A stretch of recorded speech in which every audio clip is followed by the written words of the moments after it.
They say every legend has a shadow. But what if, hidden in that shadow, are stories far more vivid and real? We will lift the veil on the destinies of those who walked beside the white wolf, the rituals of a powerful sorceress, the secret adventures of a famous bard, the winter lessons in Kaer Morhen, and the journey of a young princess destined to change the world. Write in the comments where you're listening from and what time it is for you. Let's create our own cozy fellowship. And now, imagine you are sitting by the fireplace and the old walls are ready to tell their secrets. Do you know what remains when time erases everything? Not just dust and silence. Sometimes, something far more sinister lingers. Something that permeates the walls, the air, the very essence of a place, like an invisible mold of the soul, slowly but surely corroding everything. Today, we journey to such a place, the ancient Blackwood Manor, whispered about only in the most terrifying tales, used to frighten each other at night. They say it's cursed, not with an ordinary, thunderous curse, accompanied by storms and lightning, but with a quiet, insidious one, like a slow poison that subtly, from within, destroys everything living and even non-living, turning past grandeur into ruins. This makes it an ideal laboratory for Yennefer of Vengerberg, our heroine, whose methods are far from brute force and flashy displays. She doesn't wave her hands in clouds of smoke or summon fiery whirlwinds. No, her path is one of delicate, methodical magic, the path of a detective, not a destroyer. We will see how magic can be not only an explosion that shatters walls, but also a scalpel that uncovers ancient, deeply hidden secrets.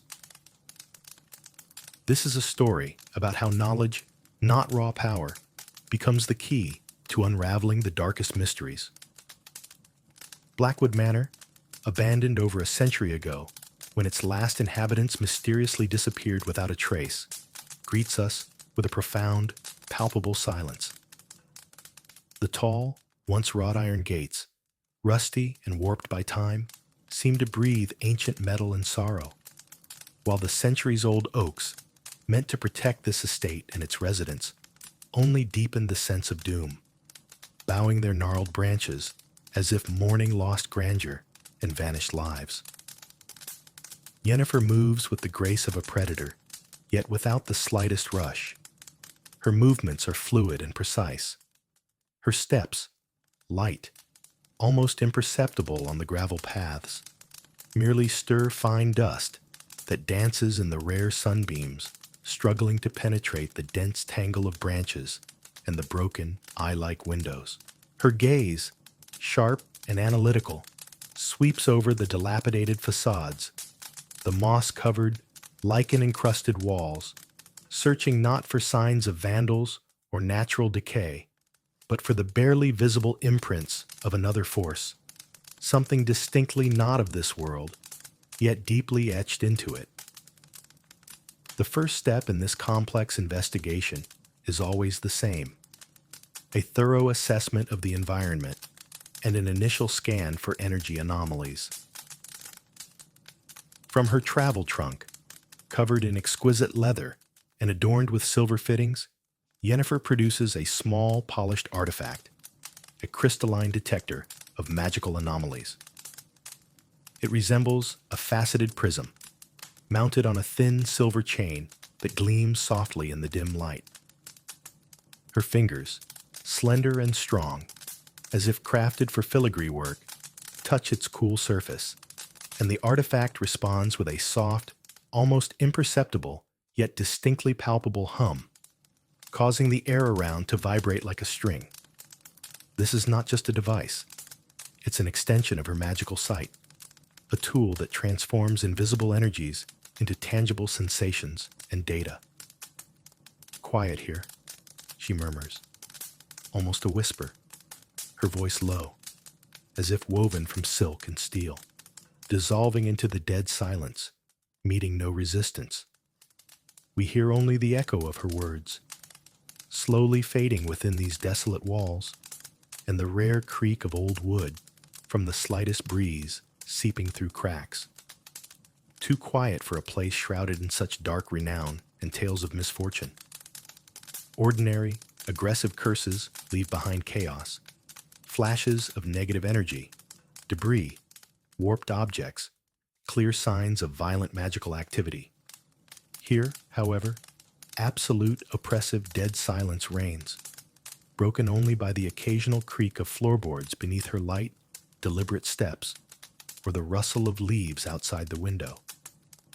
This isn't just decay, it's a sense of absence, as if the very space has been gutted, stripped of all its vital force. She steps into the entrance hall. The high ceilings, once adorned with intricate stucco and elaborate frescoes, now crumbling and cracked, once majestic, now seem oppressive and menacing. Wallpaper has peeled in giant, peeling swaths, revealing patches of dampness and mold, eerily resembling sinister maps on the parchment of ancient curses. The air is heavy, still, filled with the scent of decay, age-old dust, decomposition, and something else, barely perceptible yet piercing. The smell of congealed misfortune, as if despair itself had a specific aroma that permeated every molecule of air. Yennefer slowly raises her hand, and in the air, like invisible threads of spiderweb, diagnostic spells begin to weave.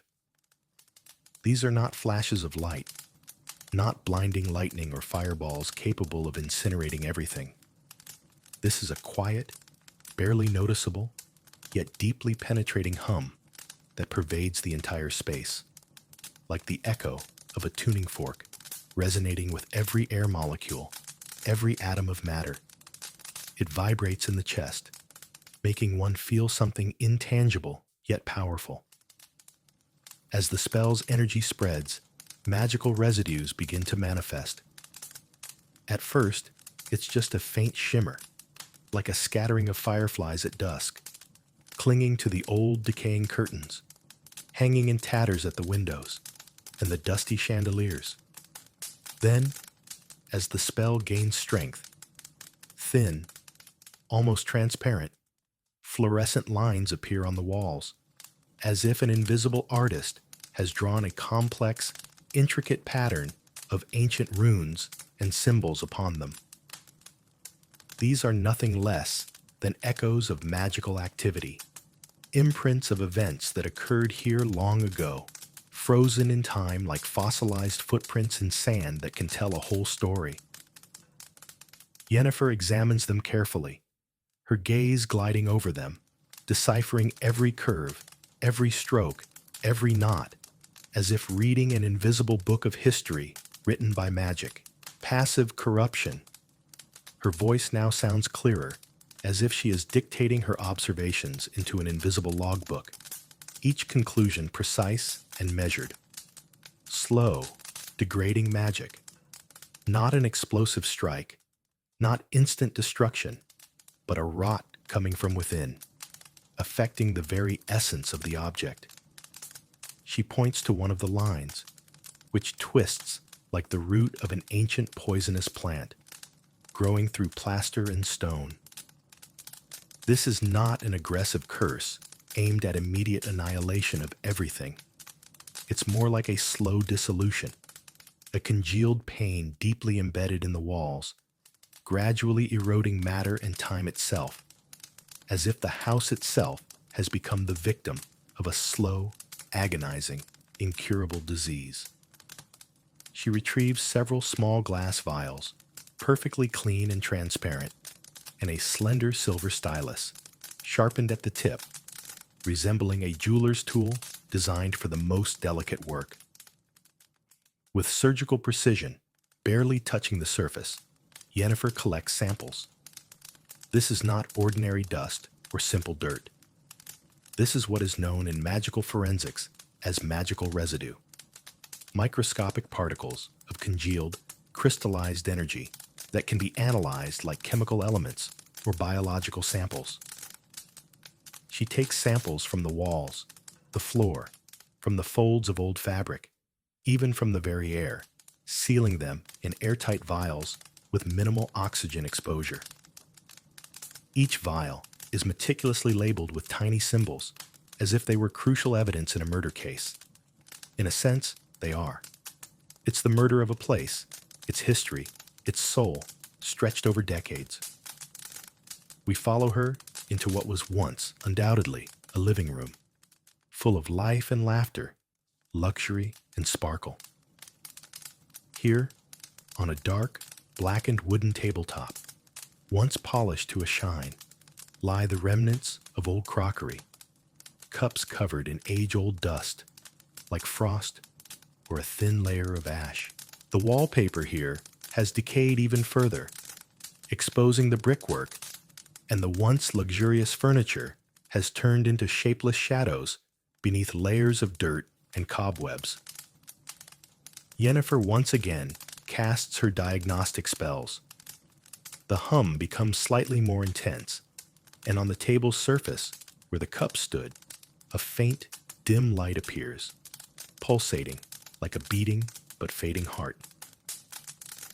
The magic is more concentrated here, Yennefer notes, her eyes narrowing, her gaze piercing through layers of time and decay. Perhaps this was the epicenter, or someone performed a ritual, a very serious one, and by all accounts, extremely destructive.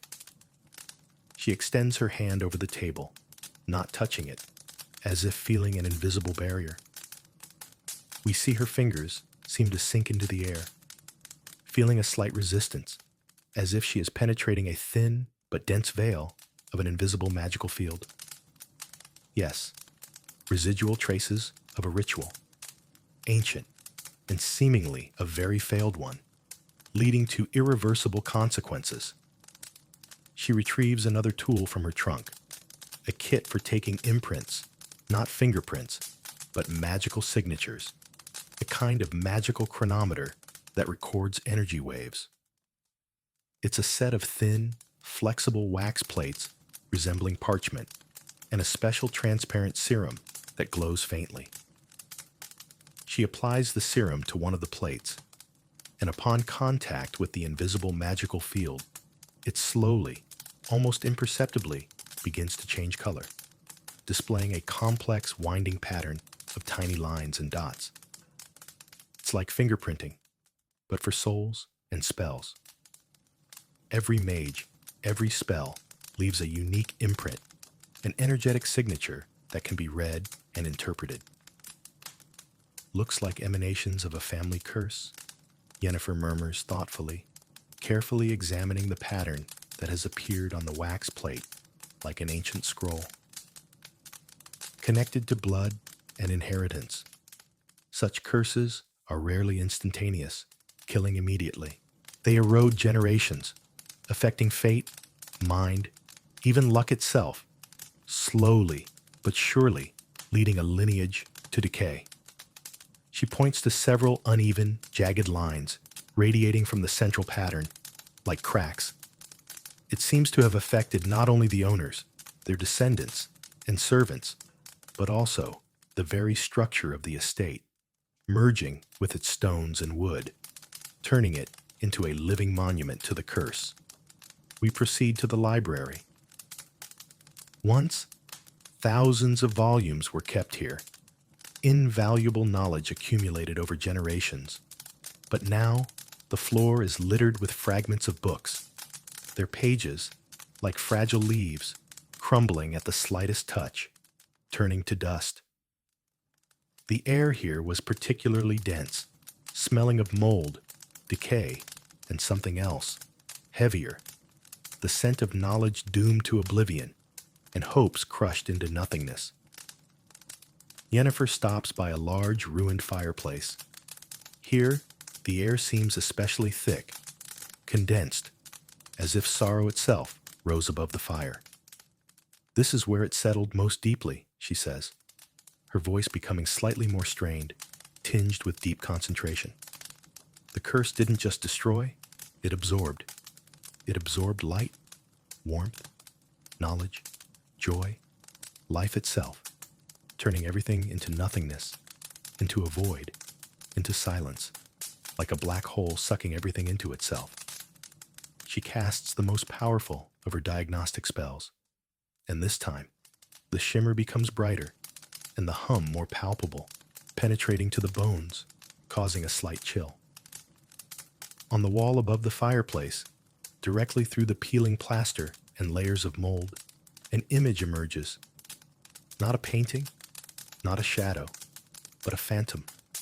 Clear contours of a human figure surrounded by a vortex of dark, swirling energy, as if frozen in time.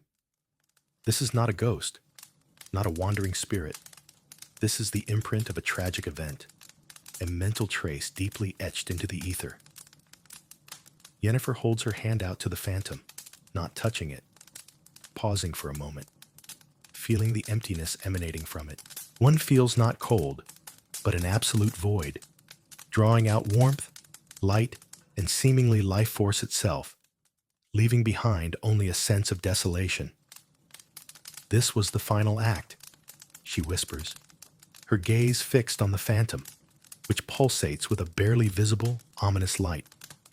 A sacrifice, or a suicide committed under the influence of the curse, driving someone to complete despair.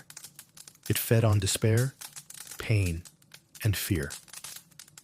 She takes a small, flat crystal from her trunk, resembling a perfectly polished mirror. Placing it against the phantom, she allows it to absorb some of the congealed energy. The crystal dulls, but inside it, a tiny distorted image begins to flicker. Just a fragment of a face, filled with horror and unspeakable agony. This fragment, Yennefer explains, carefully placing the crystal in a special lead casing, can give us insight into the nature of the curse, its true purpose. Such imprints are energetic echoes of emotions, events, states. They carry information about who suffered and why, about the feelings that were etched into the stone. It's like the victim's DNA, but in magical equivalent. Her face remains impassive, but a shadow of deep contemplation flickers in her eyes, as if she already sees the entire tragic picture. We ascend the creaking staircase to the second floor, where each step echoes ominously. The bedrooms, once cozy and filled with laughter, now resemble crypts, abandoned and forgotten. In one room, where, judging by the remains of furniture darkened by time and dampness, a broken crib, there was once a nursery, Yennefer pauses. There are no obvious, glowing magical traces here, no hum of spells, but there is something else, a deep, piercing feeling of ancient sorrow, so strong that it is almost material, enveloping everything. The most terrifying curses, she says softly, her voice becoming almost disembodied, are those that affect not just property, destroying walls and things, but lives, souls. This curse was not aimed at killing quickly and efficiently. It was designed to destroy from within, to strip away hope, slowly crushing the will to live, turning every day into torture. She runs her hand over the dusty cradle where a child might once have slept. No light, no hum, only cold. A deep, bone-chilling, unnatural cold emanating from an invisible source, absorbing magic. It doesn't manifest in bright flashes or destructive waves. It simply drains life, like quicksand pulls down a traveler, gradually stripping them of strength, energy, hope. Yennefer does not rush, not for a moment allowing herself to relax. She examines every corner, every object, even the tiniest porcelain shards or fabric scraps left by time and decay. Her attention to detail is astonishing. She can notice what an ordinary person would miss without a blink, taking every trifle into account. She uses various spells, each focused on a specific aspect of the magical spectrum. One searches for traces of mental attacks, subtle, almost invisible. Another for emanations of magically induced illnesses and ailments. A third for remnants of summoning or banishing rituals. All this data, like invisible threads, weaves together in her mind into a single, logically coherent tapestry, a picture she assembles bit by bit, an accumulative curse. Her voice returns to its usual analytical tone as she stands again on the ground floor by the massive oak door leading to the courtyard. It was not cast at once with a single powerful blow. It grew stronger with each misfortune, with each loss, with each sigh of despair, turning into a self-sustaining loop, a vicious cycle. The more misfortunes that occurred in this house, the stronger the curse became, and the more it provoked new misfortunes, new tragedies. A vicious circle that could only be broken by understanding its nature and powerful counter-magic capable of destroying its very foundation. She takes out the last, but perhaps most important item from her trunk, an empty, faintly shimmering quartz sphere, resembling a small, perfectly transparent crystal globe. This is an energy accumulator, capable of absorbing even the weakest magical emanations and storing them for subsequent analysis. Yennefer slowly, deliberately moves the sphere along the perimeter of the main living room, then along the walls of the entrance hall, and over the remains of the staircase. The sphere, initially dull and lifeless, begins to glow faintly. Then the light intensifies, pulsating to the rhythm of an invisible heart, absorbing the residual energies of the curse. "I have gathered enough data," Yennefer says, clutching the sphere tightly, which now glows with a steady, soft light, like a pale moon encased in a crystal sphere. Now, a long and meticulous analysis awaits, deciphering these imprints, correlating them with known magical practices, determining the source, and perhaps even the identity of the one who initiated this nightmare. This is not the end, but merely the beginning of the true investigation. She turns towards the exit, towards the setting sun, breaking through the tree branches. Blackwood Manor remains behind, as quiet and abandoned as it was before her arrival. But now, thanks to Yennefer, its silence doesn't seem so empty and meaningless. It is filled with stories, pain, congealed magic that can now be understood, and perhaps finally healed. Remember, magic isn't just about grand deeds and mighty battles, not just about fireballs and thunderous roars.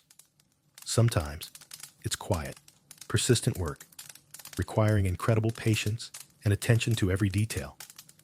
Work that demands not brute force, but precision, intellect, not destruction, but understanding.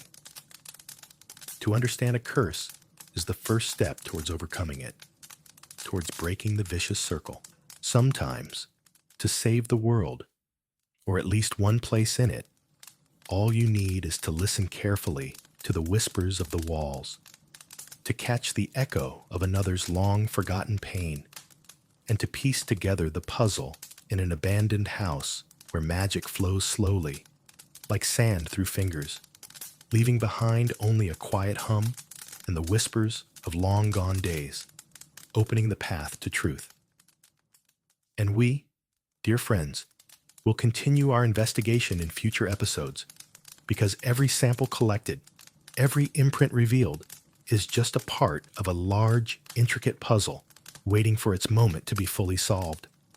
Like, subscribe, and hit the notification bell so you don't miss our next step into the unknown.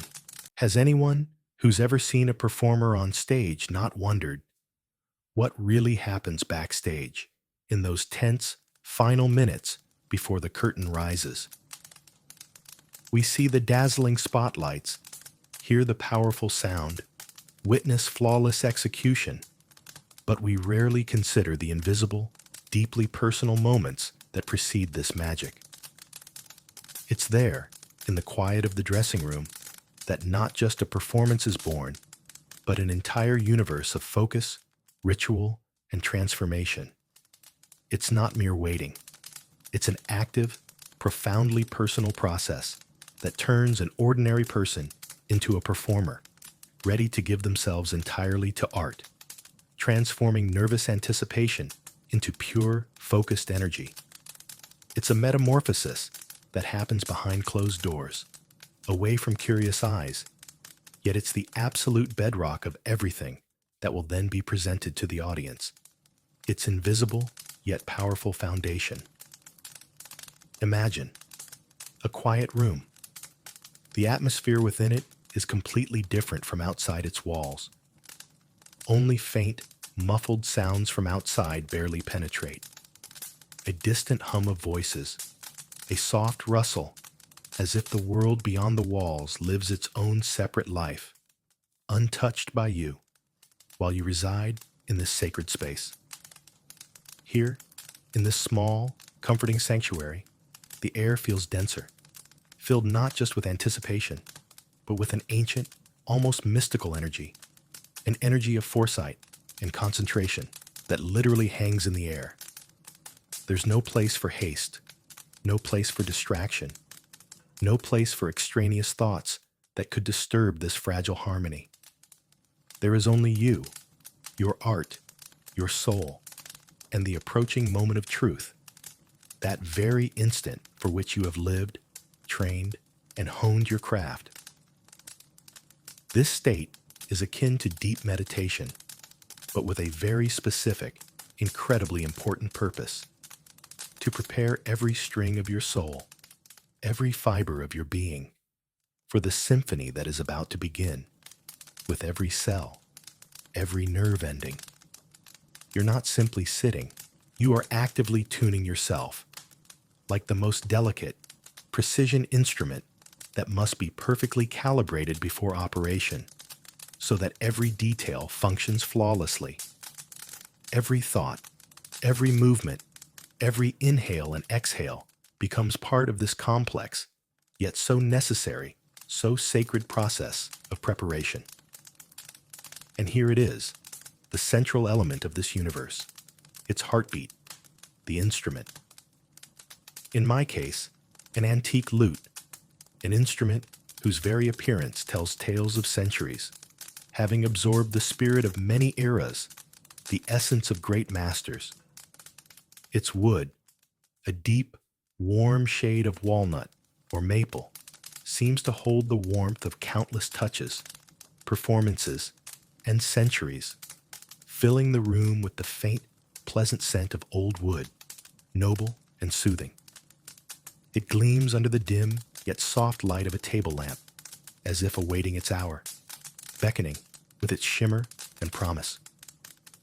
The first step, always the first step, is to take it in your hands, to feel the coolness of the perfectly smooth lacquered surface, then, almost immediately, to feel its warmth, transferred from my fingers, from my palm, to feel its weight, its perfect, harmonious form, which seems like a natural extension of my own hand, an extension of my will, my thought, my creative impulse. It's not just a wooden object with strings. It's my partner, my loyal companion, my voice, my fellow traveler on this grand journey into the world of sounds, where we are one, inseparable. Every curved line of the lute, every detail of its intricate carving, every mother-of-pearl inlay, all speak of the long journey it has taken, of the hands of masters who created it with incredible love, and of the souls of musicians who breathed life into it throughout centuries, passing it from generation to generation. The polishing ritual begins. Slow, circular movements with a soft, almost silken cloth, specially designed for instrument care, without a single lint particle. Each touch is more than just removing tiny dust particles or fingerprints. It's a profound symbolic gesture, an act of purification. It's returning it to its pristine luster, reviving its surface, giving it an almost mirror-like sheen that reflects your concentrated face, your thoughts. It's as if you're erasing all that is mundane, external, extraneous, to reveal the pure, true essence of this instrument, its soul, its inner radiance, its primal beauty. You trace every curved line of the body, every delicate scroll of the rosette carved into the wood, along the smooth frets, the pegs that hold the strings taut. This is an act of deep love, an act of profound respect for the craftsmanship embodied in this wood, in this form, in every grain, every fiber, every atom of this ancient instrument. And while my hands are engaged in this almost meditative act, my mind already begins its own tuning, its own internal, silent dance, gradually immersing itself in the world of the upcoming music, its harmonies and melodies. This is a time when you connect with the instrument on a deeper level, feeling its energy, its history, its breath, as if it were alive. Then comes the tuning. These are the subtlest movements, almost imperceptible to the untrained ear. Barely visible turns of the pegs, each demanding absolute precision and filigree caution, patience. The nervous tension of each string, checking the perfection of the tone. It's not just a mechanical action. It's the moment when the lute begins to speak with you, responding to your touch with its voice, its unique timbre, its resonance. You listen not only to the sound itself, but to its vibration, its resonance, feeling it reverberate in your chest, at your fingertips, as if the strings pass through you, becoming part of your body. If even one string is off key, by the slightest fraction, half a tone or a quarter, the entire subsequent ensemble, the entire musical fabric, will unravel, losing its integrity, its magic, its soul. Therefore, every note must be absolutely pure, absolutely precise, in perfect harmony with the others, like stars in the celestial sphere, creating an ideal consonance. This is not just an auditory test. It's a deep tuning that connects the musician with the instrument on an almost mystical level, creating a unified energy field, a single organism. You and the lute become one whole, breathing in unison, ready for a shared flight, for a shared voice that will resonate from the stage, filling the space. Every string, from the thinnest, almost whispering, barely visible to the eye, to the deep, rumbling bass, must be in perfect harmony, must sound as if it were born in that very moment, perfect and unique. This is not just technique. It's the art of hearing, feeling, anticipating, sensing the invisible connections between sounds, between hearts. And while my fingers, habitually and confidently, pluck the strings, checking intonation, my mind is already actively running through the melodies to be played. They emerge in my mind not as separate, scattered notes, but as entire currents, living organisms, shimmering with shades, rhythms, emotions, complex harmonies, filling my consciousness. It's like a silent rehearsal, in its purest, most ideal form, where there are no external disturbances, no distractions, just the pure idea of the music, its essence. You feel the music flowing through you, as if it already lives in the air of the dressing room, invisible yet palpable, awaiting its liberation, its release into the world, to be heard and understood. This is the moment when you fully immerse yourself in the world of sounds, completely disconnecting from the external, from everyday life, from everything that could hinder a perfect performance, from everything that is not music. After the loot, it's time for myself, for my own transformation, for becoming a stage entity, a character. The costume, bright, with rich, intricate embroidery, adorned with gold threads and beads, it seems to await its hour, hanging on the rack, beckoning with its shimmer and promise. You shed your everyday clothes, and every rustle of fabric, every whisper, reminds you of the transformation that is about to occur, of the transition from one reality to another, from the mundane to the magical. It's not just changing clothes, it's donning another personality, a persona that will step onto the stage. It's not just a costume, but a second skin, designed to emphasize movement, enhance the image, become part of the visual tapestry of the performance. It fits perfectly, the weight of the brocade or silk fabric felt on your shoulders, and you realize that this is not just clothing. It's an indispensable part of the image, part of the presentation, part of the magic you bring to the audience, a visual complement to the music, enhancing its impact. Its bright colors and intricate patterns are not only a tribute to aesthetics and historical authenticity, but also a powerful way to draw the eye, direct the audience's attention to every movement, every gesture, every note emanating from the lute, creating full immersion, complete harmony of all senses. It's like a second body, within which you become not just a musician, but a conduit for art, a living embodiment of history and beauty, a legend come to life. And as I fasten the numerous buttons, tie the intricate laces, adjust the fabric folds, I feel my posture change, my body spontaneously begin to adopt a more majestic, more open, more theatrical form, ready for movement and expressiveness, for interaction. This is not only a physical change, it's an internal acceptance of the role, a complete immersion into the character, a full identification with it, with its history. You look at yourself in the mirror, and you no longer see your everyday self, an ordinary person with their thoughts and worries, but one who is about to step before hundreds and sometimes thousands of eyes, ready for great accomplishments, for a miracle.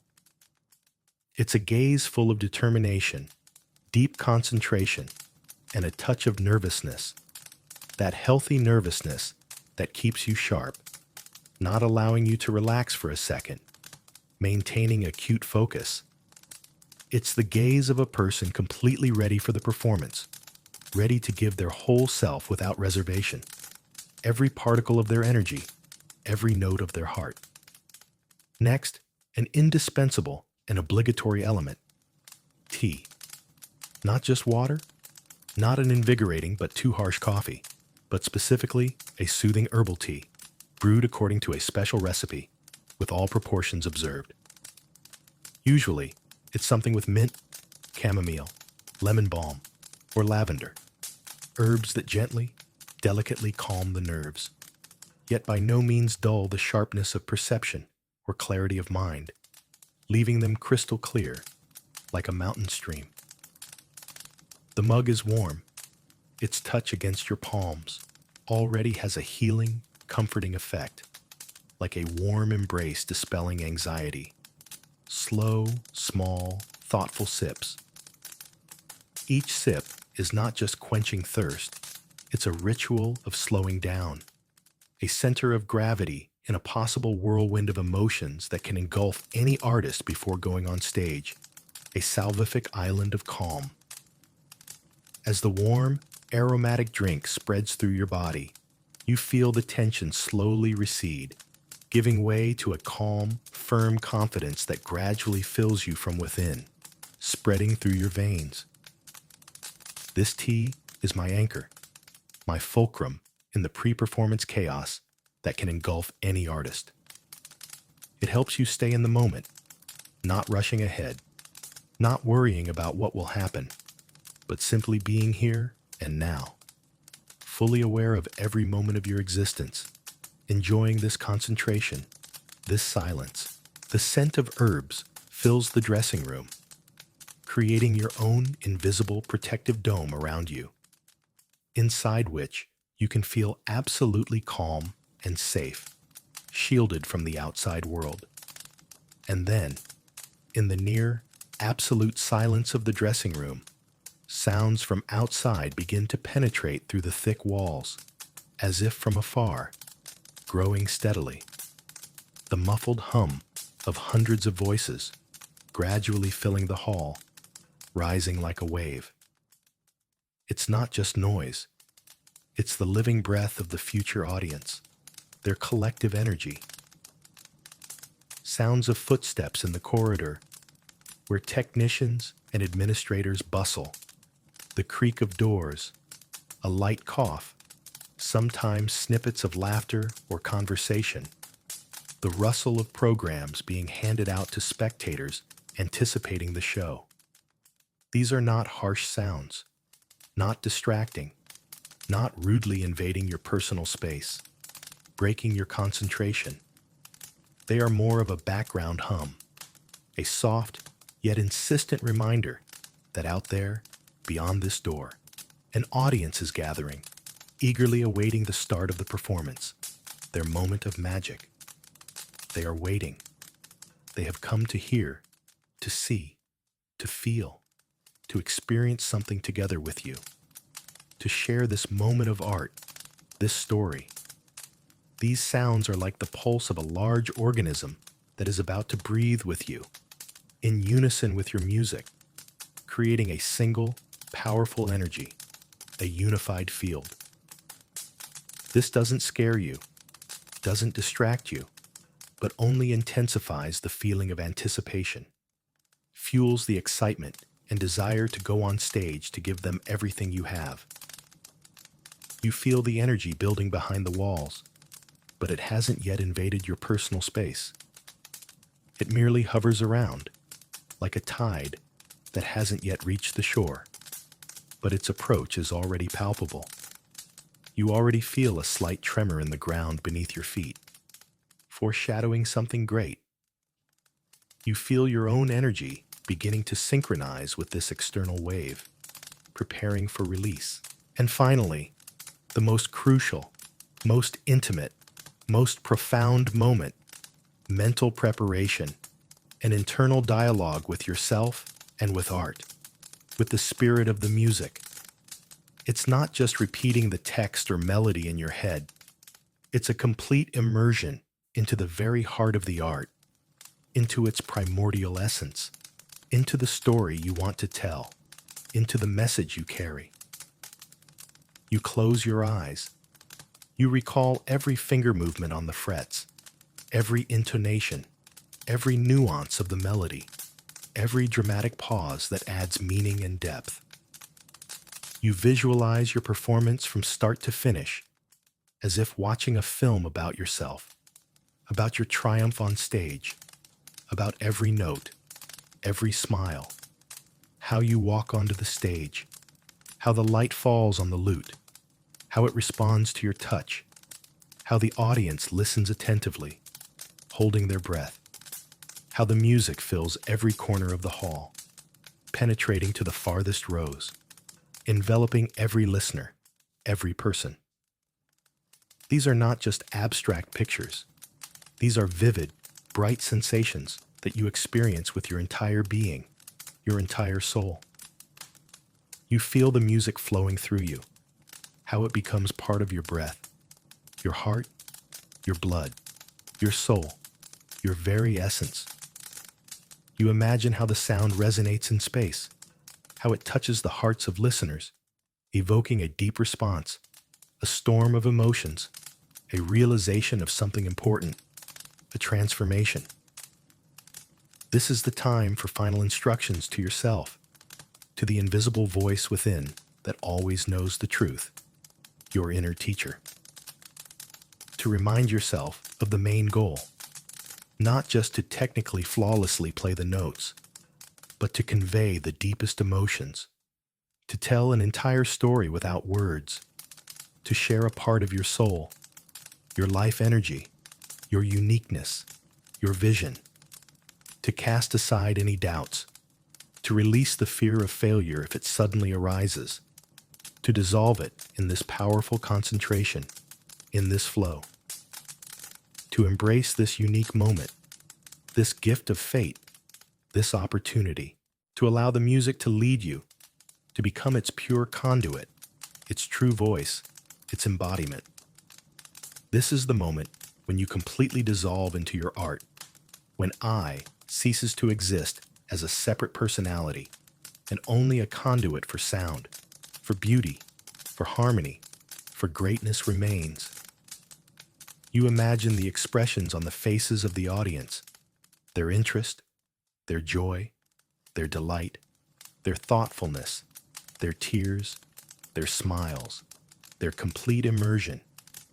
You mentally communicate with each of them before you start to play, creating an invisible yet strong bond, a bridge between you and those who have come to listen and share this moment of art, this magic, this common journey. Sometimes, this is accompanied by simple yet highly effective breathing exercises. A deep, slow inhale, filling your lungs to capacity, as if you're breathing in all the energy of the universe, all its wisdom and power, followed by an equally slow, conscious exhale, releasing all worries and unnecessary thoughts, everything superfluous, to calm an accelerated heart rate, to fill the lungs with air so that every cell of the body is ready for the upcoming strain, both physical and emotional, and even spiritual. This is not only for physical endurance, but for absolute clarity of mind, for purity of perception, for sharpness of reaction, for complete awareness. The calmer the breath, the clearer the thoughts, the freer the flow of music, the easier it is for it to pass through you. It's like tuning an internal tuning fork, so that your entire being resonates in unison with what you're about to perform, so there are no dissonances between your inner state and what you present to the world. It's complete harmony of soul and body, mind and senses. You open your eyes again.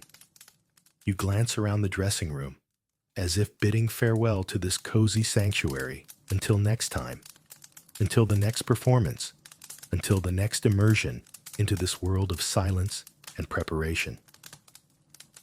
Everything is ready. The instrument gleams, as if just born, radiating its own light, its aura. The costume fits perfectly, feeling like a second skin, so comfortable and natural that you forget about it. The tea has warmed you from within, spreading a pleasant warmth throughout your body, filling it with calmness.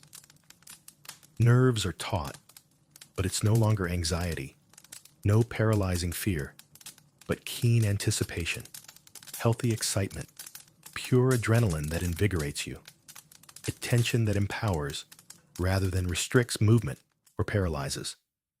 This is pure, focused energy, ready to burst forth, to transform into music, into emotions, into a work of art, into a miracle. A final glance in the mirror, a last, gentle touch to the lute, as if to a living being that is about to speak with its magical voice. A feeling of complete readiness, of absolute concentration, a sense of inexplicable yet profound joy, and even humility before the grandeur of the art you serve. And then, a soft yet distinct knock on the door, or the gentle voice of an assistant calling you, 1 minute, please. Or simply, are you ready? This moment is a boundary. The boundary between the personal, intimate ritual, hidden from prying eyes, and the public performance that is about to unfold before hundreds, perhaps thousands, of spectators eager to see and hear. You take one last, deepest breath, filling your lungs to their limit, as if drawing in all the energy of this moment, and slowly exhale, releasing everything superfluous, all doubts, all worries. You rise, you pick up the lute. Its weight in your hands feels perfectly balanced, light, almost weightless. It becomes a part of you, your soul, and you step out from the silence of the dressing room into a world of light, dazzling spotlights, powerful sound, and hundreds, perhaps thousands, of waiting, attentive eyes, ready for a miracle, for magic, for the art that is about to be born. These minutes in the dressing room are more than just preparation for a performance. They are a true act of creation. It's a time when the artist doesn't merely get ready, but becomes part of the performance, merges with it, transforms, becomes new. It's a process that shapes not only the performance itself, but also the person, their soul, their relationship with art, their destiny, their inner world. And the next time you see an artist on stage, when they play or sing, when they create, when they give their whole self, remember those quiet, concentrated moments that preceded their entrance.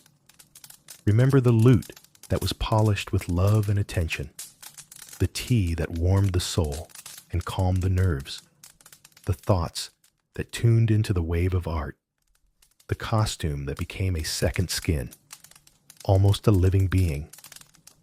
For it is in this silence that the magic is born, which then comes alive under the spotlights, transforming the ordinary into something incredible, sublime, unforgettable.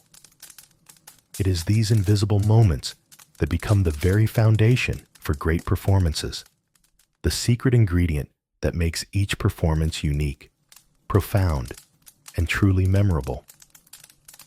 This invisible work accounts for 90% of the success, with only 10% being the actual stage appearance, the manifestation of the miracle we witness.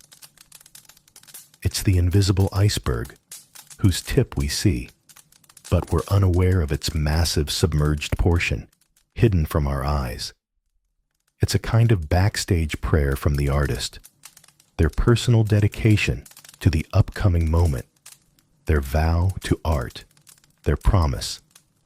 These are the moments when a person becomes art, when they themselves become the music that is about to resonate, filling the world. If you enjoyed this glimpse behind the curtain, please like this video, subscribe to the channel, and leave a comment below sharing your thoughts. Have you ever wondered what happens when the world around you crumbles and you're left alone in the wilderness, where every rustle could be a harbinger of danger, and every root found means the difference between life and starvation? Today, we're diving into such a story, one that rarely makes it into the chronicles of grand battles and dazzling feats, yet is a pivotal chapter in the life of one of the most remarkable heroines. It's the story of a time when Ciri, or simply Ciri, daughter of Cintra, was forced to hide from the entire world, from her pursuers, from her own unpredictable destiny. Imagine, you are a young girl, heir to an ancient, powerful lineage, with incredible, sometimes frightening abilities that are both a gift and a heavy curse, dogging your every step. And suddenly, you find yourself completely alone, abandoned by cruel fate in lands even seasoned travelers avoid, in the grim, swampy, deadly lands of Velen, known for its monsters, merciless marauders, and gallows at every crossroads. But paradoxically, it was here, in its depths, among the decaying bogs and moss-covered forests, filled with dampness and 1,000 sounds, that Ciri had to find temporary refuge, to disappear, to dissolve into the wild, until her pursuers lost her trail, until their patience ran out, until weeks, maybe even months, of complete, absolute solitude had passed. These were not the heroic battles with mighty monsters. nor the dazzling magical duels she was accustomed to in Kaer Morhen and Aretuza, or for which her teachers, Geralt of Rivia and Yennefer of Vengerberg, had prepared her. These were quiet days, days filled with a methodical, almost meditative survival routine, where every movement was calculated to the millimeter, every thought focused solely on the immediate, on the next minute, on the next task. Each dawn was not a promise of new adventure, but merely the beginning of another cycle, where the main goal was to remain unnoticed, fed, and just as importantly, warm. The sun barely pierced through the dense, damp canopy of trees, painting the air in dull, muted tones of gray, brown, and swampy green. Morning in Velen smelled of damp earth, decaying leaves, thick, heavy swamp silt, and the faint scent of wild, wet herbs that grew everywhere, clinging to life as desperately as she did. For Ciri, it was the smell of home, temporary, forced, but a home where she felt relatively safe, away from the eyes and ears of those who sought her, from those who wished to use her incredible power for their selfish and destructive ends. Her shelter was something hard to even call a den, let alone a proper dwelling. Rather, it was an expertly disguised niche between the massive, gnarled roots of an old, ancient oak, its branches covered in thick moss like a green cloak, and its bark scarred with deep cracks like wrinkles, etching centuries of history. The entrance was barely visible, no more than a narrow slit, covered by broken wood, specially arranged branches, and layers of fallen leaves that, from a distance, looked like an ordinary forest debris pile, unremarkable to a casual, even very observant eye. To get inside, one had to crouch low, crawling between the roots, which required effort. Inside was a Spartan existence, honed to asceticism. A few dry leaves and ferns, gathered the day before and carefully dried for bedding. A piece of old, coarse fabric, miraculously found among someone's discarded belongings, serving as a blanket, and a small, carefully stacked pile of kindling for a fire, painstakingly acquired to last a few hours. The air inside was cool and damp, but it still protected from the biting wind, autumn rains, and omnipresent, annoying insects, which were particularly numerous in Velen. The first thing she did, upon waking with the first signs of dawn, even before the forest fully awoke, was to check her tiny fire.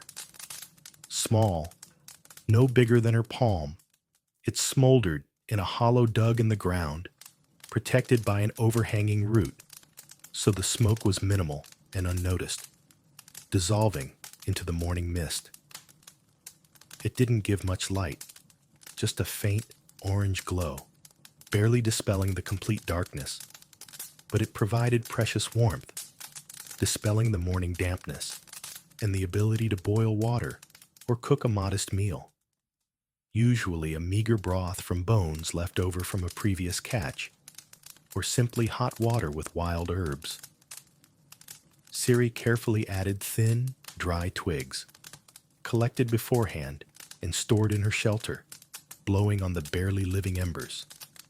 Her breath was even, almost soundless, her movements precise, economical, to conserve energy. The soft crackle of wood slowly yielding to the flames, making almost lullaby-like sounds, was the only sound, apart from her own steady breathing, and the quiet but distinct beat of her heart, like a metronome counting each moment of her survival.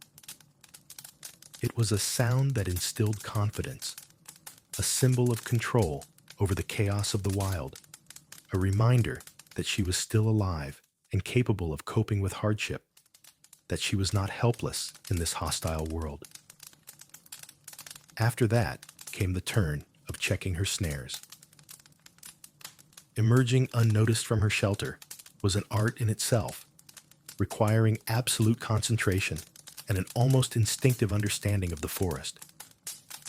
Each step was placed on a pre-checked spot. Branches didn't break underfoot. Leaves didn't rustle louder than necessary, and sometimes made no sound at all, as if she were a ghost gliding between the trees. She moved like a shadow, blending with the gray, brown, and greenish hues of the forest.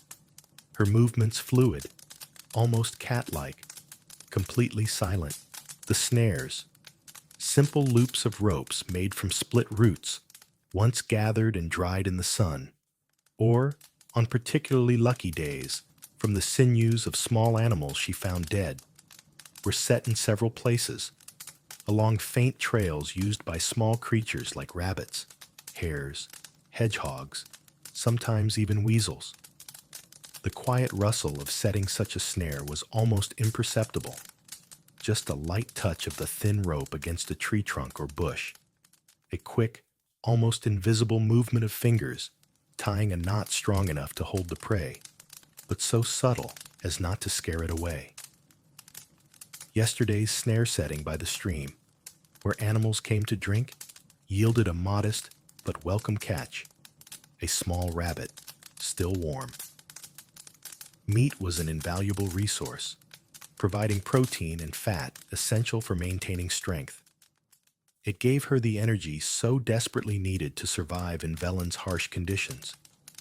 Butchering was quick and unemotional. It wasn't cruelty. It was a necessity dictated by harsh reality and the instinct for self-preservation. Every part was used. The hide for insulation for her humble dwelling, or as a patch for clothes, bones for broth, or as future needles and tools, entrails for bait and other snares, or for fertilizer if she tried to grow anything. Nothing went to waste, for in Velen, every crumb counted, and wastefulness would mean an approaching end. She carefully masked the scent of blood, wiping her hands with damp earth and leaves so as not to attract predators, wolves, bruxae, or worse. Foraging for food was a constant task, requiring not only sharp eyes and nimble hands, but also extensive knowledge of local flora and fauna, which she acquired through trial and error, memorizing every detail, every plant, every sound. Velen, despite its grimness and reputation as a blighted land, was rich in resources if one knew where and what to look for. If one could distinguish edible from poisonous. Ciri spent hours surveying the forest floor, damp ravines, shadowy clearings, and stream banks, carefully examining every bush, every stump, every stone. The cautious process of identifying edible herbs was a key skill she quickly mastered, drawing on scraps of knowledge from Geralt and Yennefer, as well as her own, often bitter, experiments, when a failed attempt resulted in an upset stomach or a mild but very unpleasant poisoning. Wild strawberries, sorrel, young fern shoots, wild onion, sometimes even mushrooms. Only those she was absolutely sure about, those that didn't cause the slightest doubt. A mistake could cost her life, and so her caution was extreme, and her attentiveness supernatural.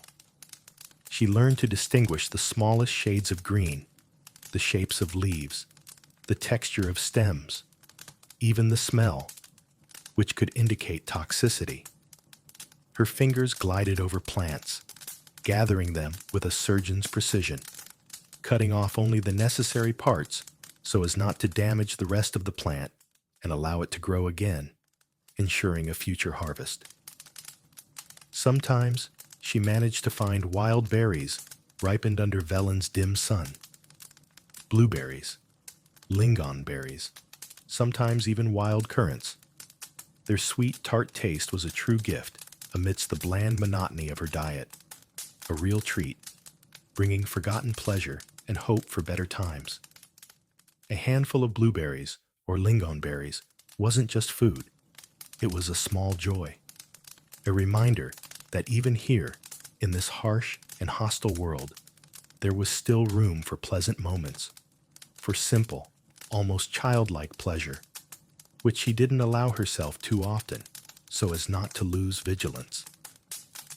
The most desired discovery, of course, was water.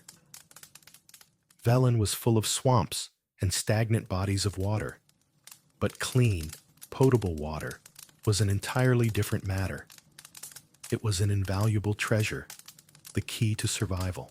She sought out clean streams, those that didn't stagnate, had a fast current, and didn't have a suspicious smell or murky color that would indicate impurities or decomposition. The gentle gurgle of a clean stream flowing between stones was music to her ears, calming and hopeful, as if the forest itself whispered encouragement and a promise of life. She collected water in her only jug, hollowed out from a gourd and reinforced with resin, or in a leather pouch, carefully checking it for clarity and impurities such as sand, algae, or something more unpleasant. Often, to be absolutely sure of its safety, she had to boil the water, even if it meant the risk of being discovered due to the smoke that might rise above the trees. This required building a fire, which wasn't always safe in the open, but thirst was stronger than fear, and dehydration could kill faster than any monster. The boiling process was long. She sat nearby, listening to the bubbling water, watching the rising steam, and trying to guess from the sounds if anyone was nearby, if there were approaching footsteps, animal or human. She was always on guard, her instincts sharpened to their limits. Days dragged slowly, one after another, merging into an endless, monotonous series of identical but vital actions. Each morning began with a struggle. Each evening ended with gratitude for a day survived. But each day was unique in its struggle. Ciri honed her survival skills, becoming one with the forest, feeling its pulse, its breath, its hidden dangers. She learned to listen to the forest, to understand its whispers, to distinguish sounds that carried danger, the creak of breaking branches under the heavy steps of a large animal, the distant roar of a monster, the dull hoot of an owl that could signal an ambush, and those that were part of everyday life, the singing of birds, the rustle of wind in the leaves, the dripping of dew from branches. She learned to hide, to move silently, to read tracks on the ground. Who had passed here, when, where they were headed, whether it was a human or a beast, if they were dangerous. Her skin roughened from wind and sun, sometimes covered with small scratches and abrasions from branches. Her hair matted, often covered in dirt and stuck leaves, but her eyes remained clear, perceptive, always alert, and her mind sharp, always searching for a solution, planning the next step, analyzing every detail. Her body, weary and sometimes hungry, grew stronger, more resilient each day, and her spirit unyielding, despite the harshness of her situation. Evenings were a time for reflection, for summing up the day, for analyzing mistakes made and new discoveries, for brief but important self-analysis. Sitting by her tiny fire, its flame barely illuminating her pale, emaciated face, she watched the slowly smoldering embers. The warmth and quiet crackle of the small, carefully maintained fire in her secluded shelter were her only companions, her silent friends in this endless solitude. It was her beacon in this boundless darkness, her shield against Velen's biting cold, which became especially noticeable as night fell, and against the fear itself, which crept up silently, trying to possess her, to break her will. In these moments, she allowed herself to relax a little, giving free rein to her thoughts, memories, as if flipping through an old worn book, turning the pages of her past. She remembered the faces of those she loved. Geralt, his calm wisdom, strength, and fatherly care, his survival lessons. Yennefer, her sharp tongue, powerful magic, and tender hidden care beneath a harsh exterior.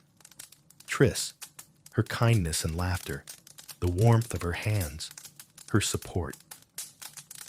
These memories were like embers, warming her soul, preventing her from succumbing entirely to despair and hopelessness. They were her anchor in this storm, her guiding star. She understood that she must survive, not only for herself, but for them, for the chance to see them again, to feel their touch, their presence, to hear their voices, to smile at them. This was what gave her the strength to keep going, day after day, through all hardships. Night in Velen was filled with different sounds, more ominous and tense than the daytime forest noise. The distant, prolonged howl of wolves, mingling with the unpleasant croaking of frogs from the swamps, strange rustles in the bushes, sometimes even a low growl or grunt that sent chills down her spine, making her heart beat faster, striking an anxious rhythm. Every sound could be anything, from a harmless animal simply wandering in the night, to a dangerous monster out hunting, or, even worse, a human, a bandit, a soldier, or someone tirelessly searching for her. She slept lightly, very superficially, every nerve taut, with a weapon in hand. Her old, dulled dagger, the only reminder of the past, her last hope for defense. Her dreams were fragmented, often filled with nightmares of the wild hunt, of pursuers, of a ruthless world that wouldn't leave her in peace, of betrayal and pain, of the losses she had endured, of shattered hopes. She woke in a cold sweat, listening to every sound before drifting back into a restless, tense sleep, hoping to survive until morning and see another dawn. Sometimes, in particularly bleak moments, when the rain didn't stop for days, turning the forest into a continuous soggy mass, and hunger sapped her strength, making every step unbearably heavy, Ciri felt completely lost, desperate, on the verge of collapse. It seemed that this endless cycle of survival would never end, that she would forever be stuck in this wilderness, forgotten by all, that there was no more point in resisting. But then something inside her, a spark of will, the legacy of her ancestors and Geralt's lessons, his resilience and persistence, forced her to rise again and again, forced her to fight, even when she had no strength, even when it seemed like all was lost. She found strength in small things, in a successfully caught rabbit that provided her with several days of sustenance, in a full bag of juicy berries that brought a taste of life and joy, in a clear stream that gurgled as if promising hope and purity, in the warmth of her fire, which was her fortress and only source of comfort. She forced herself to remember who she was and what she was fighting for, what path she still had to walk, what goals lay before her. These quiet days in Velen's wilderness were a cruel but invaluable school. They taught Ciri to be self-sufficient, resilient, resourceful, forced her to rely only on herself, to trust her instincts, her senses. They took much from her: comfort, carefree days, loved ones nearby, a sense of security, but also gave her invaluable experience, tempered her spirit and body, prepared her for future trials. Experience that would serve her well in the future when the world would again call her to great deeds, to fight for her destiny and the destiny of others, when she would have to face those who sought her again and show all her strength. She was not just a princess, not just a bearer of elder blood, an heiress to ancient magic. She was a survivor.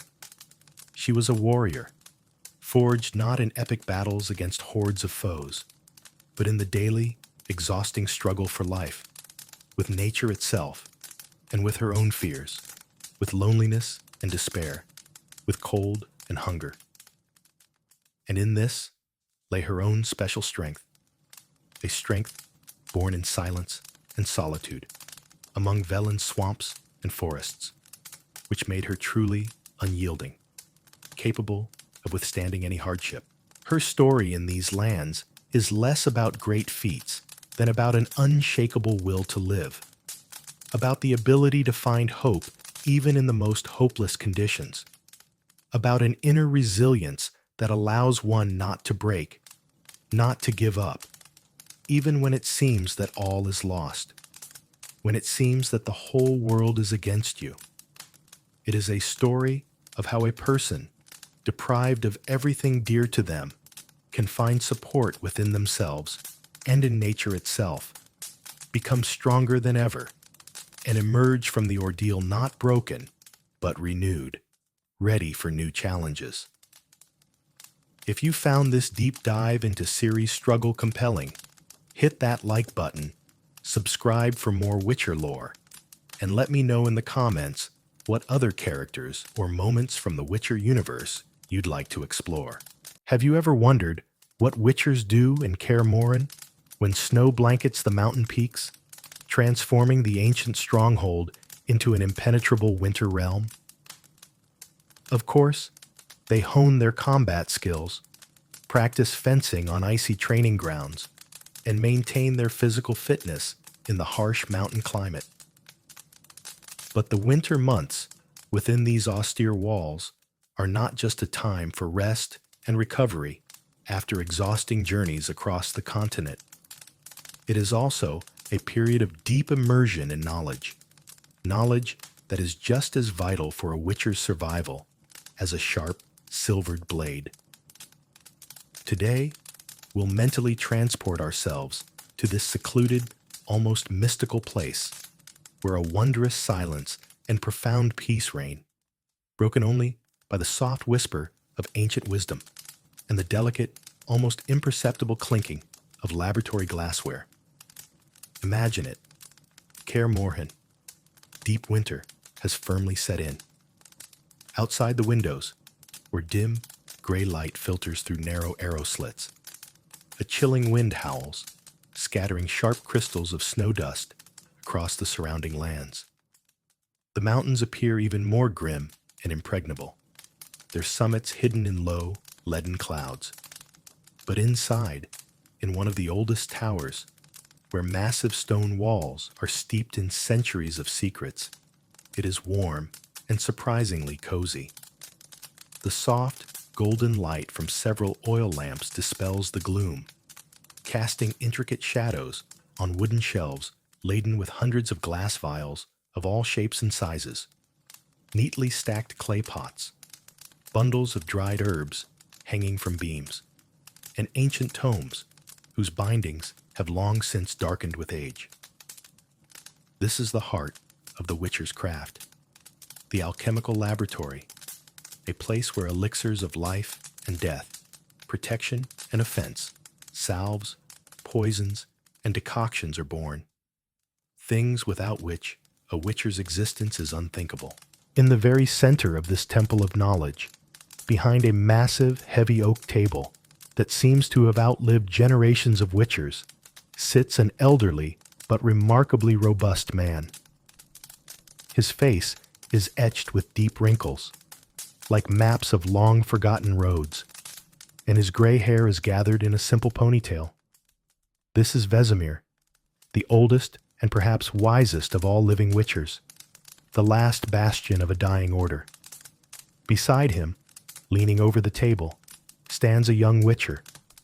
His movements are not yet as refined as the master's. There is a certain hesitancy typical of an inexperienced apprentice, but in his eyes burns that unquenchable thirst for knowledge that guides every true Witcher through darkness and danger. Vesemir is teaching him the art of alchemy, unhurriedly, patiently, with a deep understanding that every step, every action, every breath in this delicate process matters. Today's lesson is not about creating complex elixirs, but about grasping the very essence of the alchemical process, its fundamental principles. Vesemir believes that only a complete and deep understanding of each component's properties, its unique character, and its interaction with other ingredients can lead to true mastery. He persistently urges the young witcher not to blindly follow recipes from ancient grimoires, but to feel the ingredients, anticipate their behavior, and understand their silent language. A recipe is merely a canvas, child, Vesemir often says in his low, calm voice. The true art lies in knowing how to paint your own design upon it, to bring it to life. The first thing they begin with is grinding herbs. Vesemir places before the apprentice a massive mortar made of dark, almost black stone, smoothly polished by thousands of touches, and a small but heavy pestle made from polished griffin horn. Then, carefully, almost reverently, he takes out several bunches of light green bryonia from a canvas pouch, an herb well known to witchers for its powerful regenerative properties.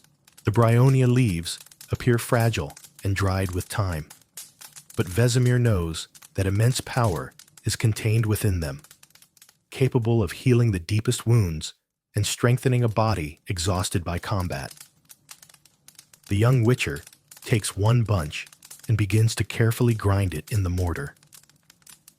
A quiet, barely perceptible rustling fills the laboratory. With each measured movement of the pestle, the dry leaves crumble, gradually turning into a fine, uniform powder. Vesemir watches the process intently, almost without blinking. His gaze is not stern, but rather studying, evaluating. He observes the apprentice's movements, how he distributes his effort, the quality of the resulting powder. Do not rush, child, Vesemir says in a calm, measured voice, his tone resembling the whisper of an old river flowing beneath a thick layer of ice. In alchemy, haste is not merely a waste of time. It is a loss of the very essence. Every tiny crystal, every finest fiber must yield its energy, release its spirit. Grind in such a way that you feel the life-giving force liberating itself from the herb's fibers. Imagine that you are not merely crushing a plant, but opening its hidden, ancient soul. The young witcher nods, his brows furrowed in concentration. He closes his eyes, trying to fully focus on the sensations. The rustling becomes more uniform, almost meditative, blending with the distant howl of the wind outside the walls. A light, fresh, slightly pungent herbal aroma begins to waft through the air, subtly mixing with the smells of old wood, dust, parchment, and a faint mineral scent characteristic of any ancient library or laboratory in Kaer Morhen. It is the pure, primeval scent of the earth, of life itself, deeply permeating these walls, and the scent of ancient, carefully preserved knowledge. The bryonia powder acquires a wonderfully uniform, barely noticeable, muted greenish hue. Vesemir nods approvingly. Excellent. Do you smell it? That's the scent of health, child. Remember it. Your nose is your first helper. The next ingredient is saltpeter. Not the kind used for gunpowder, but a special, purified variant specifically prepared by witchers. Vesemir takes out a small crystal vial in which countless small, clear crystals sparkle, resembling specks of ice, yet emanating a barely perceptible, subtle warmth. This is a catalyst, he explains. It doesn't just mix with the herbs. It awakens their hidden properties, accelerating chemical reactions, unleashing their potential. But be careful. Too much, and the effect will be destructive. The mixture will become unstable. Too little, and the potion will be useless, its components not fully revealed. He measures out the precise amount of saltpeter with jeweler-like accuracy and pours it into the mortar with the bryonia powder. Now, the young witcher begins to grind them together. The sound changes. A characteristic, light crackling appears, as if fine sand is sliding over stone, grinding against itself. This is the saltpeter crystals mixing with the plant fibers, creating a new texture, a new substance, coarser, but at the same time more potentially potent. Vesemir watches as the young witcher learns to feel this difference, how his fingers become accustomed to the new sensation of the pestle's weight and resistance. Patience, child, Vesemir repeats again, but with a different, more instructive intonation. Imagine you are a smith, and these powders are your steel. Every strike must be precise, yet not wound the metal, but forge it. So, it is here. Do not press thoughtlessly. Guide. Allow the ingredients to merge, not just to mix. Every potion is a living organism, Vesemir continues. His voice is calm as at the beginning of the lesson, but with a deep conviction evident in it. It breathes. It changes at every stage of its birth. Our task is to help it be born correctly, to give it the right form and strength. Not simply to mix random components according to a book recipe, but to create true harmony between them. If you want an elixir that will save your life in the most hopeless fight, you must invest your whole soul, all your attentiveness, into its creation. If you do not trust your potion, it will not trust you. Finally, it is the turn of the base, the binding element. Vesemir takes a large glass retort with a long curved neck resembling a swan's and pours into it a clear, slightly oily liquid, specially purified alcohol, distilled right here in Kaer Morhen, according to ancient witcher recipes known only to them. This alcohol is an ideal solvent, capable of extracting the maximum beneficial properties from herbs and minerals. He places the retort on a small cast iron stove where a few coals faintly smolder, providing a weak but surprisingly even heat. The young witcher carefully, so as not to spill a single grain, transfers the mixture of bryonia and saltpeter into the retort. A quiet, dry rustle of powder is heard, gently settling to the bottom of the glass vessel. Then Vesemir hands him a long, thin glass rod with a rounded end. Stir carefully until the powder is completely dissolved, he instructs. Watch the temperature. This is extremely important. If the alcohol begins to boil too strongly, too aggressively, we will lose valuable, volatile properties, and the potion will become less effective. We need a slow, gradual release of active substances. Remember patience, child. The young witcher begins to carefully, rhythmically stir the contents of the retort. The liquid at first seems still, only the powder settling to the bottom. But then, as the heat from the stove slowly penetrates through the glass, changes begin to occur. First, tiny, barely visible bubbles appear, rising from the bottom, like tiny pearls. The liquid slightly clouds, acquiring a delicate, almost ephemeral pale green tint. A barely audible but rhythmic bubbling sound emerges, like the muffled whisper of water in a mountain river hidden beneath ice. This is the sound of nascent magic, contained within the chemistry. See? Vesemir tilts his head slightly, pointing to the retort. The color changes, becoming deeper, richer. This is not just a beautiful effect. It is a sign that the active substances are beginning to interact, transforming. The smell, too. It becomes more intense, sharper, yet harmonious. Remember, your eyes, your nose, your hands, your sense of smell.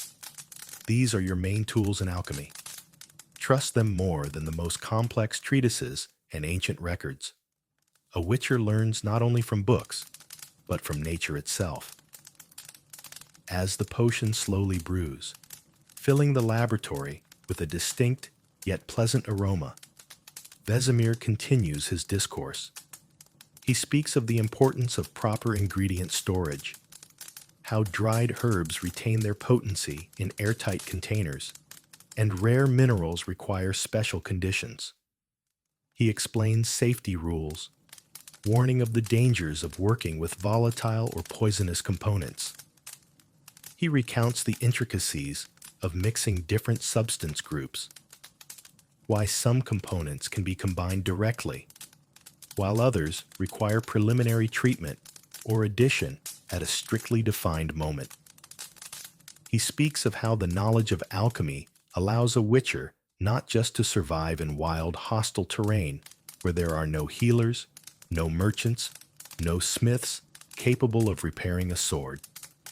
It helps adapt to any situation, be it a night hunt for ghouls in an abandoned crypt, or a protracted battle with drowners in deep, damp caves. A witcher who does not master alchemy is a witcher dependent on luck. And luck, as is known, is a very fickle and unpredictable thing.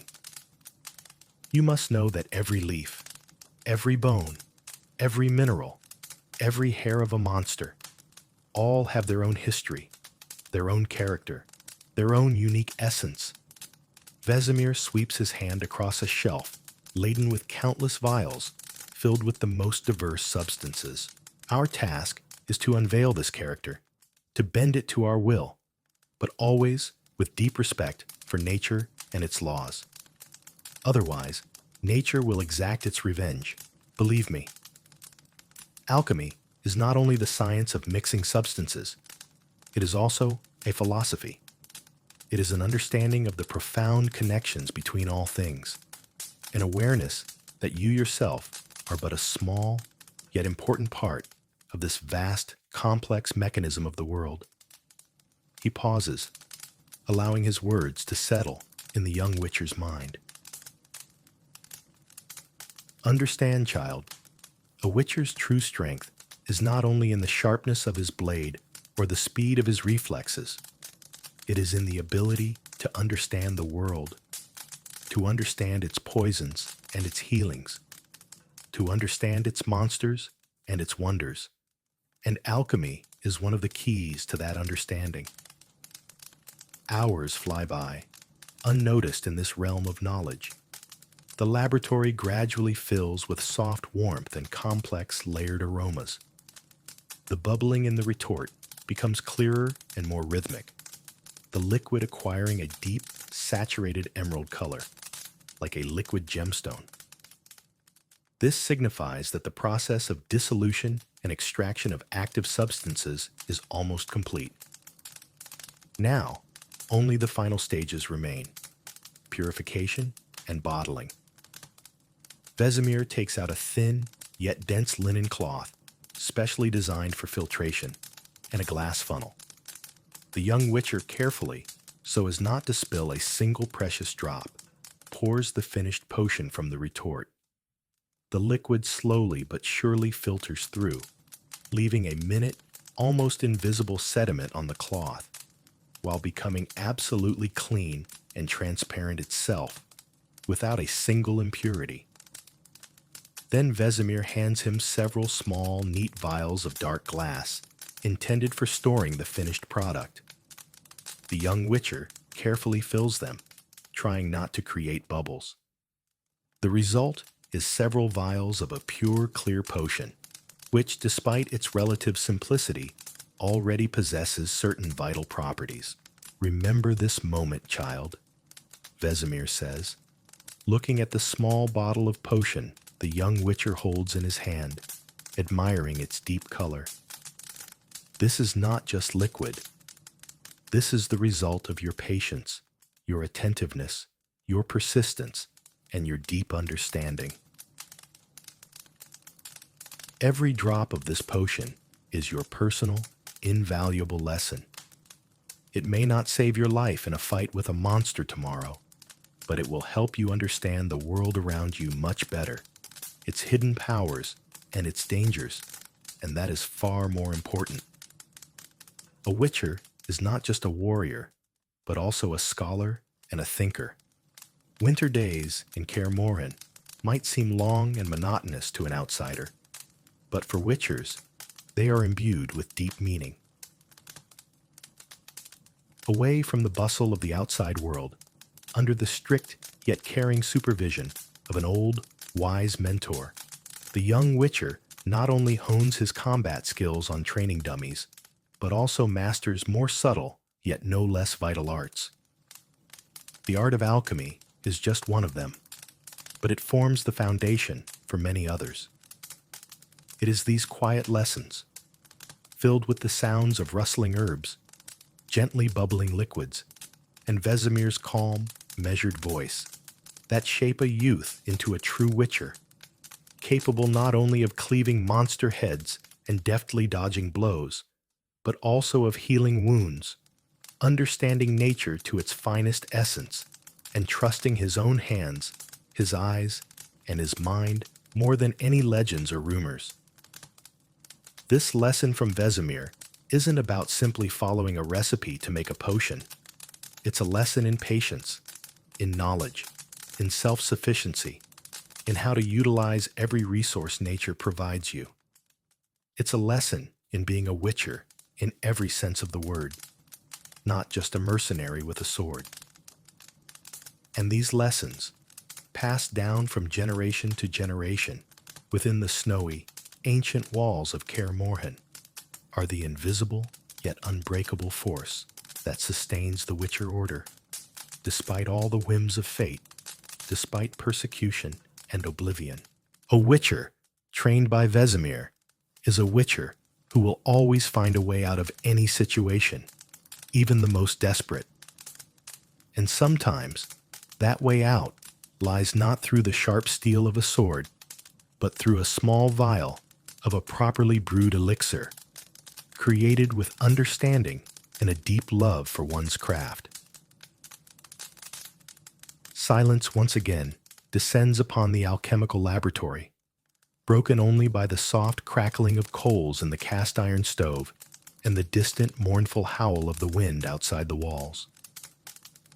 The young witcher gazes at the tiny vial of freshly created potion for a long time, sensing in it not only the power of the ingredients, but also echoes of his mentor's wisdom, while Vesemir already extends the next bundle of herbs, preparing to begin a new, equally fascinating and profoundly instructive lesson that will deepen his understanding of the world. And so, day by day, winter by winter, the eternal, endless transfer of knowledge continues in Kaer Morhen, knowledge so necessary for survival in a harsh and unforgiving world. If you enjoyed this glimpse into the world of Witchers, make sure to like this video, subscribe to the channel for more lore, and let us know in the comments what other aspects of the Witcher universe you'd like to explore next.